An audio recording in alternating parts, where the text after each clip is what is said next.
नमस्कार।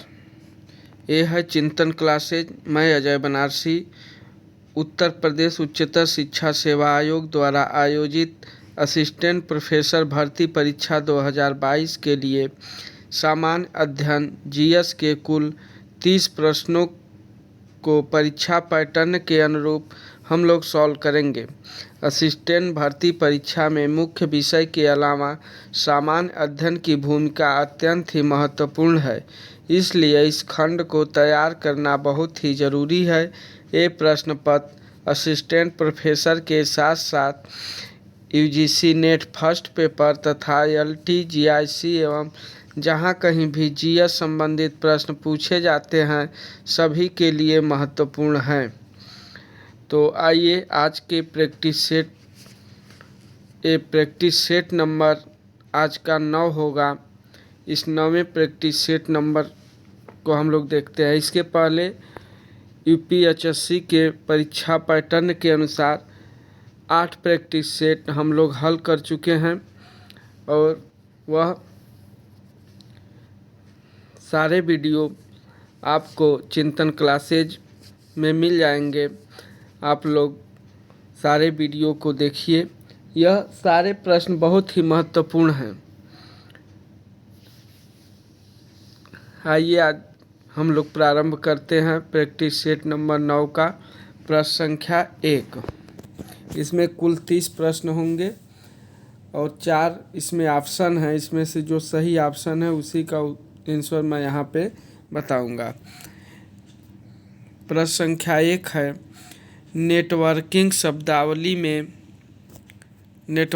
शब्दावली में हैंड शेकिंग का तात्पर्य है। हैंड शेकिंग, तो इसका सही उत्तर हो जाएगा ऑप्शन डी, इनमें से कोई नहीं। देखिए हैंड शेकिंग क्या होती है। सूचना प्रौद्योगिकी, संचार और संबद्ध क्षेत्रों के संदर्भ में 2 या अधिक कंप्यूटरों के मध्य संचार माध्यम द्वारा संचार प्रारंभ होने से पूर्व संचार के मानकों को तय करने की स्वचालित प्रक्रिया हैंड शेकिंग कहलाती है। नेक्स्ट प्रश्न संख्या 2।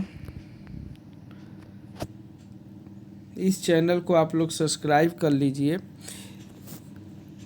और जिससे कि यहाँ पे जो भी वीडियो डाली जाए वह सीधे आपको आसानी से मिल सके। नेक्स्ट प्रश्न संख्या 2, 2022 का अंतर्राष्ट्रीय बुकर पुरस्कार किसे प्रदान किया गया। वेरी मोस्ट इम्पॉर्टेंट क्वेश्चन, इसको लगा लीजिए। ये क्वेश्चन बस ऐसा जानिए कि क्वेश्चन आ रहा है आपके एग्जाम में, तो यह बहुत महत्वपूर्ण क्वेश्चन है, इसको ध्यान दीजिए। 2022 का अंतर्राष्ट्रीय बुकर पुरस्कार किसे प्रदान किया गया, तो इसका सही उत्तर हो जाएगा ऑप्शन बी, गीतांजलि श्री को। देखते हैं इसकी व्याख्या। हिंदी की प्रसिद्ध लेखिका गीतांजलि श्री को अपनी पुस्तक टॉम्ब ऑफ सैंड, यानी इसका हिंदी रूप है रेत की समाधि, के लिए वर्ष 2022 का अंतर्राष्ट्रीय बुकर पुरस्कार प्रदान किया गया। यह किसी भी भारतीय भाषा की पहली पुस्तक है जिसे यह पुरस्कार मिला था। अरुंधति राय बुकर पुरस्कार जीतने वाली पहली भारतीय नागरिक हैं। यह पुरस्कार इन्हें the God of small things उपन्यास के लिए 1997 में मिला था और 2022 में किसे मिला है, गीतांजलि श्री को। किस रचना के लिए, तो अंग्रेजी में नाम है टॉम्ब ऑफ सैंड, हिंदी नाम है रेत की समाधि। यह एक उपन्यास है। नेक्स्ट प्रश्न संख्या 3 की तरफ बढ़ते हैं। थॉमस कप 2022 का विजेता कौन सा देश है, तो 3 का सही उत्तर हो जाएगा option C, Bharat. Thomas Cup 2022 में भारत ने फाइनल में इंडोनेशिया को 3-0 से हराकर अपना पहला थॉमस कप खिताब जीत लिया।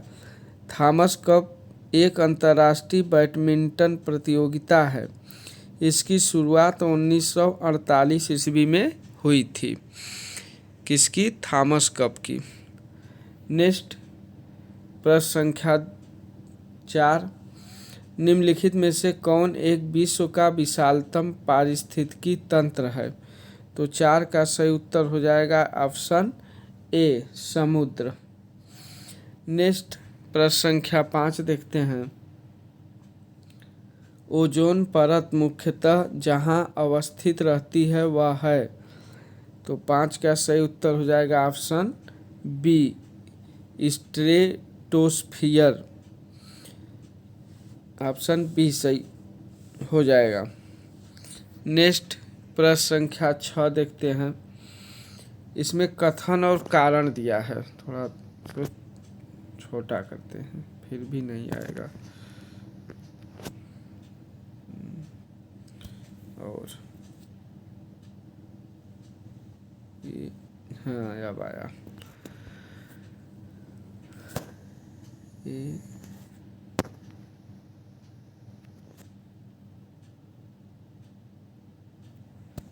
थोड़ा और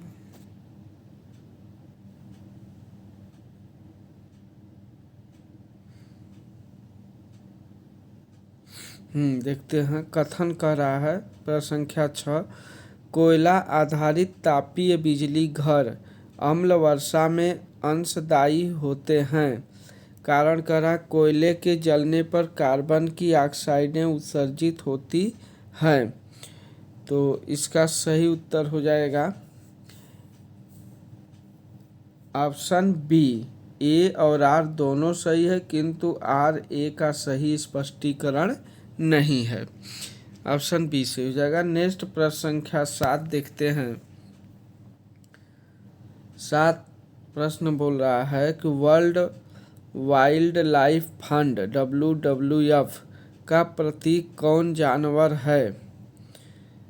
तो प्रश्न संख्या 7 का सही उत्तर हो जाएगा ऑप्शन बी, जाइंट पांडा।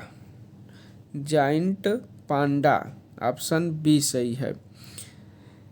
देखिए, world wild life fund WWF ने वर्ष 1961 में अपनी स्थापना से ही संगठन के प्रतीक चिन्ह के रूप में जाइंट पांडा को अपनाया। इसका वैज्ञानिक नाम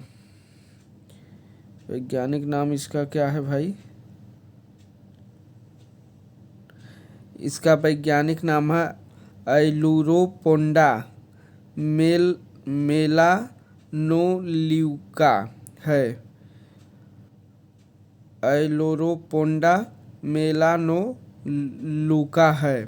इसका निवास स्थान मुख्यतः शीतोष्ण चौड़ी पत्ती वाले और मिश्रित वनों में मिलता है। वर्तमान में विश्व भर में इसकी जनसंख्या लगभग 16,000 है। नेक्स्ट प्रश्न संख्या हम लोग बढ़ते हैं 8 की तरफ। प्रश्न संख्या 8 प्रश्न है, भारत में स्थापित पहला राष्ट्रीय उद्यान है? तो 8 का सही उत्तर हो जाएगा ऑप्शन ए, जिम कॉर्बेट राष्ट्रीय उद्यान। 8, जिम कॉर्बेट राष्ट्रीय उद्यान भारत में स्थापित पहला राष्ट्रीय उद्यान है।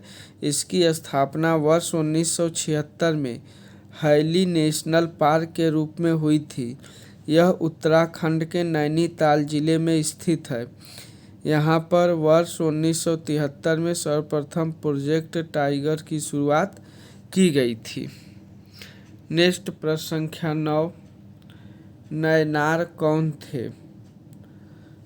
9 पूछ रहा कि नैनार कौन थे? तो इसका सही उत्तर हो जाएगा ऑप्शन ए, शैव। नैनार कौन थे? शैव थे। नेक्स्ट प्रश्न संख्या 10 देखते हैं हम लोग। भारतीय राष्ट्रीय कांग्रेस में सूरत की फूट हुई थी? तो 10 का सही उत्तर हो जाएगा ऑप्शन सी, 1907 में। भारतीय राष्ट्रीय कांग्रेस की सूरत फूट वर्ष 1907 में कांग्रेस के सूरत अधिवेशन में हुई थी, जिसमें कांग्रेस नरम पंथी और गरम पंथी दो अलग अलग गुटों में विभक्त हो गया। सूरत अधिवेशन ताप्ती नदी के किनारे हुआ था। सूरत के विभाजन में गरम दल का नेतृत्व बाल गंगाधर तिलक ने किया था। नेक्स्ट प्रश्न संख्या 11।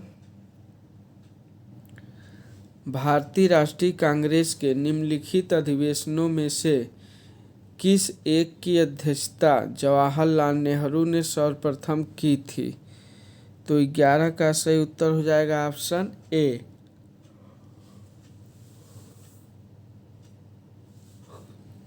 लाहौर अधिवेशन 1929 में। नेक्स्ट प्रश्न संख्या 12 देखते हैं। चंद्र ग्रहण कब होता है? तो 12 का सही उत्तर हो जाएगा ऑप्शन बी, जब पृथ्वी सूर्य और चंद्रमा के बीच आ जाती है तब चंद्र ग्रहण होता है। नेक्स्ट प्रश्न संख्या 13। भारत के संदर्भ में डिडवाना, कुचामन, सरगोल और खाटू किनके नाम हैं? तो 13 का सही उत्तर हो जाएगा ऑप्शन डी, लवण झील के। लवण झील सही उत्तर हो जाएगा इसका। नेक्स्ट प्रश्न संख्या 14 देखते हैं। भारतीय संविधान का कौन सा अनुच्छेद बच्चों के शोषण के विरुद्ध मौलिक अधिकार से संबंधित है? तो 14 का सही उत्तर हो जाएगा ऑप्शन डी, अनुच्छेद 24। संविधान के अनुच्छेद 24 के अनुसार 14 वर्ष के कम आयु के किसी बालक को किसी कारखाने या खान में काम करने के लिए नियोजित नहीं किया जा सकता या किसी अन्य परिसंकटमय नियोजन में नहीं लगाया जा सकता। नेक्स्ट प्रश्न संख्या 15। भारत के महान न्यायवादी के विषय में निम्नलिखित कथनों पर विचार कीजिए। तो विचार कीजिए इस पे आप लोग। प्रश्न संख्या 15। वह भारत के राष्ट्रपति द्वारा नियुक्त किया जाता है, सही है। उसमें वही योग्यताएं होनी चाहिए जो सर्वोच्च न्यायालय के न्यायाधीश की होती हैं, ये भी सही है। उसे संसद के किसी भी एक सदन का सदस्य होना चाहिए, ये गलत है, ये तो नहीं होगा। तो और चौथा है, संसद द्वारा महाभियोग लगाकर उसे हटाया जा सकता है, ये भी गलत है। तो इसका सही उत्तर हो जाएगा 1 और 2, यानी ऑप्शन ए जो है इसका वो सही हो जाएगा, फर्स्ट सेकेंड। नेक्स्ट प्रश्न संख्या 16 देखते हैं हम लोग। संघ लोक सेवा आयोग राज्य की आवश्यकताओं की पूर्ति के लिए सहमत हो सकता है। तो 16 का सही उत्तर हो जाएगा ऑप्शन डी, राज्यपाल की मांग और राष्ट्रपति की संस्तुति पर। नेक्स्ट प्रश्न संख्या 17 है। भारत में सबसे महत्वपूर्ण लघु स्तर उद्योग है। तो 17 का सही उत्तर हो जाएगा ऑप्शन सी, हथकरघा उद्योग। नेक्स्ट प्रश्न संख्या 18 है। शोध नैतिकता किसे शामिल नहीं करती है? तो 18 का सही उत्तर हो जाएगा ईमानदारी, न्यायनिष्ठा और वस्तुनिष्ठा, ये तीनों है। व्यक्तिपरता यह शामिल नहीं है, नहीं शब्द को याद रखिए। नेक्स्ट प्रश्न संख्या 19 देखते हैं हम लोग। थोड़ा बड़ा प्रश्न है, इसको छोटा करते हैं हम लोग। 19 नंबर का प्रश्न, वैज्ञानिक शोध के क्रमिक संक्रियाएं होती हैं। तो 19 का सही उत्तर हो जाएगा सहविचरण, भ्रामक संबंधों का बहिष्करण, सामान्यीकरण, सिद्धांती करण, ऑप्शन ए ही इसका सही हो जाएगा पहला। नेक्स्ट प्रश्न संख्या 20 देखते हैं हम लोग। प्रश्न संख्या 20, विचारों एवं कथनों का उत्कृष्ट संगठन करते हुए लिखने का कौशल एक उदाहरण है। तो 20 का सही उत्तर हो जाएगा ऑप्शन सी, बोध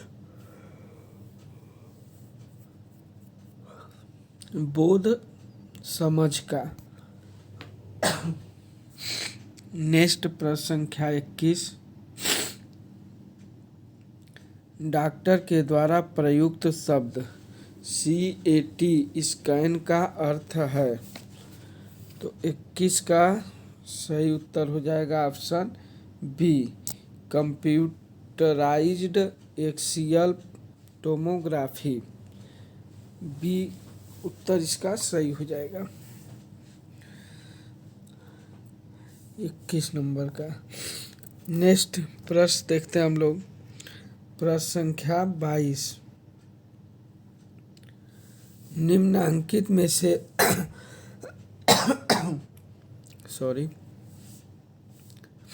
निम्नांकित में से कौन सी सूचना प्रौद्योगिकी परिभाषिकी नहीं है। नहीं शब्द पे ध्यान दीजिए आप लोग। 22 का सही उत्तर हो जाएगा ऑप्शन डी, पिनाका। नेक्स्ट है प्रश्न संख्या 23, बायोस BIOS का क्या तात्पर्य है। तो 23 का सही उत्तर हो जाएगा सिस्टम हार्डवेयर के पुर्जों को प्रारंभ करना। ऑप्शन ए ही इसका सही हो जाएगा। नेक्स्ट है प्रश्न संख्या 24 की ओर बढ़ते हैं हम लोग। प्रश्न संख्या 24 कह रहा है, इंटरनेट की उस सेवा को जो ऑडियो एवं वीडियो वार्तालाप प्रदान करती है कहते हैं। तो 24 का सही उत्तर हो जाएगा option C, video conferencing. Next प्रश्न संख्या 25, हाल ही में कहाँ पर सेंटर फॉर ब्रेन रिसर्च का उद्घाटन किया गया। तो 25 नंबर का सही उत्तर हो जाएगा ऑप्शन डी, बंगलुरु में। इसकी थोड़ा सी व्याख्या देखते हैं हम लोग। 20 जून 2022 भारतीय विज्ञान संस्थान बेंगलुरु में प्रधानमंत्री नरेंद्र मोदी ने सेंटर फॉर ब्रेन रिसर्च का उद्घाटन किया। यह अनुसंधान से संबंधित अपनी तरह की एक अनूठी सुविधा के रूप में विकसित किया गया है। नेक्स्ट प्रश्न संख्या 26 देखते हैं हम लोग। जून 2022 में किस भारतीय प्रौद्योगिकी संस्थान IIT के सहयोग से military college of telecommunication engineering Mhow में एक भारतीय 5G टेस्ट बेड स्थापित किया। तो ये देखिए जो दिया MCTE, इसका फुल फॉर्म आपको याद होना चाहिए। MCTE, M से मिलिट्री, C से कॉलेज, ऑफ, T से टेलीकम्युनिकेशन और E से इंजीनियरिंग। महू में एक भारतीय 5G टेस्ट बेड स्थापित किया जाएगा। तो 26 का सही उत्तर हो जाएगा ऑप्शन सी, IIT मद्रास के सहयोग से।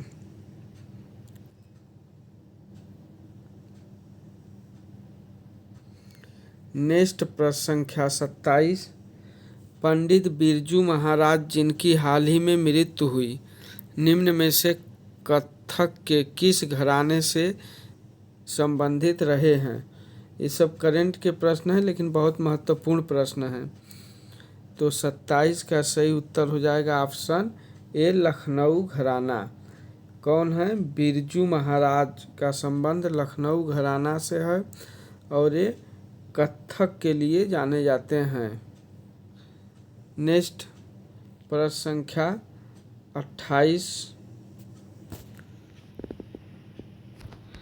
प्रश्न संख्या 28 देखते हैं हम लोग थोड़ा से और।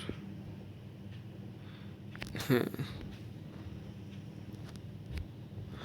निम्न में से कौन सा एक राष्ट्रीय ग्रामीण स्वास्थ्य मिशन के संबंध में सही नहीं है? नहीं शब्द को याद रखिए। यहाँ पूछा कौन सा सही नहीं है, तो इसका सही नहीं है यह कार्यक्रम 11वीं पंचवर्षीय योजना में प्रारंभ किया गया।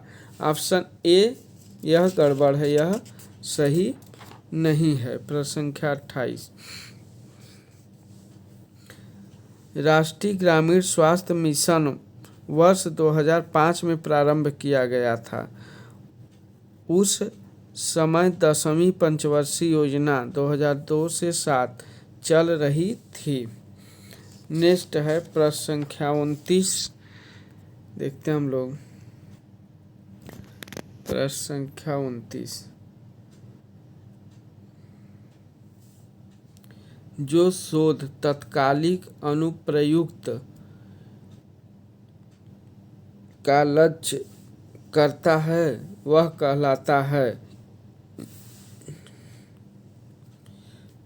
जो शोध तत्कालिक अनुप्रयुक्त का लक्ष्य करता है वह कहलाता है। 29 का सही उत्तर हो जाएगा ऑप्शन ए क्रियात्मक शोध।